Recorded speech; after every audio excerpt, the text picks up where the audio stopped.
High বন্ধুরা, আবার চলে এলাম তোমাদের সামনে ছোট্ট একটি ব্লগ নিয়ে। তার আগে আমি আমার পরিচয়টা দিয়ে দিই।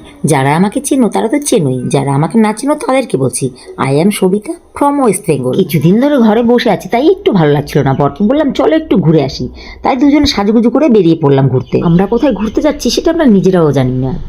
যাই হোক, বেরিয়ে পড়ছি, দেখি কোথায় যাওয়া যায়। গাড়িতে উঠে পড়লাম।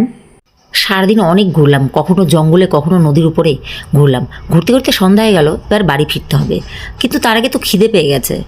খাবার জন্য ঢুকে পড়লাম একটা রেস্টুরেন্টে, কিন্তু আমাদের কপাল খারাপ, রেস্টুরেন্টটা বন্ধ।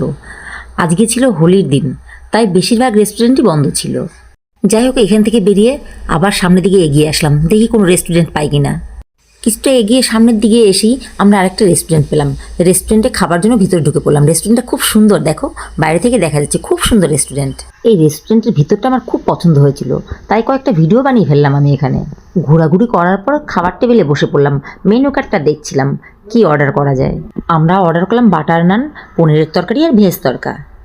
খাবার সব অর্ডার করা হয়ে গেছে, তার জন্য আমি হাত মুখ ধুতে গেলাম। একটু হাত মুখ ধুতে এসেছি, দেখো মনে হচ্ছে জঙ্গলে এসেছি, এত সুন্দর জায়গাটা। হাত মুখ ধুয়ে এসে খাবার টেবিলে একটু ওয়েট করছিলাম, এর মধ্যে আমাদের খাবার নিয়ে চলে এসেছে। আমাদের খাবারগুলো দিয়ে চলে গেল, এবার আমাদের নিজেদের খাবার নিজেদেরই নিয়ে নিতে হবে। তাই আমি প্রত্যেককে পরিবেশন করে দিলাম। একটু তাড়াতাড়ি করে খাবারটা খেয়ে নিচ্ছি, কারণ অনেক রাত হয়ে গেছে, আমাদের আবার বাড়ি ফিরতে হবে। আমার এই ভিডিওটি তোমাদের কেমন লাগলো বন্ধুরা? যদি ভালো লেগে থাকে প্লিজ একটু সাবস্ক্রাইব করে দেবে।